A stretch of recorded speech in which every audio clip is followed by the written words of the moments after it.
اللہ نے قرآن پاک میں ذوالحج کی پہلی 10 راتوں کی قسم کھائی ہے۔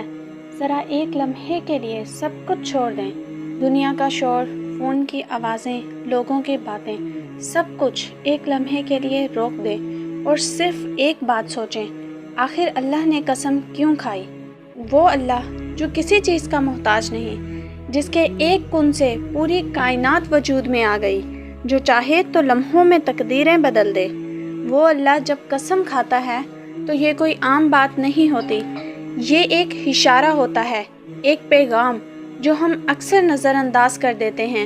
اللہ تعالیٰ فرماتے ہیں، قسم ہے ان 10 راتوں کی، لیکن کبھی ہم نے رک کر سوچا یہی 10 راتیں کیوں؟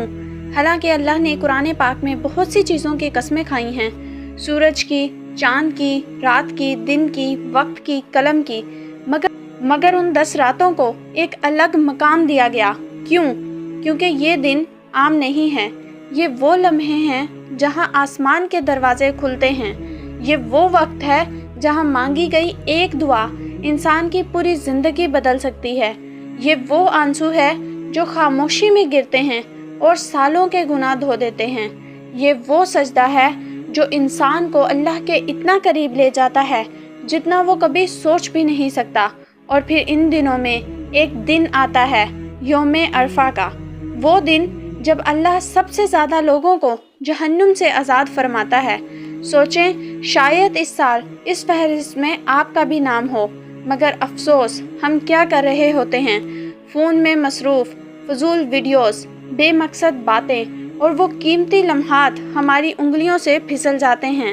ذرا سوچیں، اگر اللہ نے خود ان دنوں کی قسم کھائی ہے تو ان کی اہمیت کتنی ہوگی؟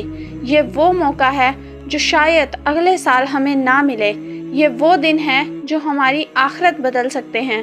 تو آج ابھی ایک فیصلہ کریں، تھوڑا وقت نکالیں، 2 رکعت نفل پڑھیں، اللہ سے بات کریں، اپنے گناہوں کے لیے روئیں، اپنی تقدیر کے لیے دعا کریں۔ یاد رکھیں، اللہ کسی کے آنسو ضائع نہیں کرتا، اور اللہ پر کیا گیا سچا بھروسہ کبھی خالی نہیں جاتا۔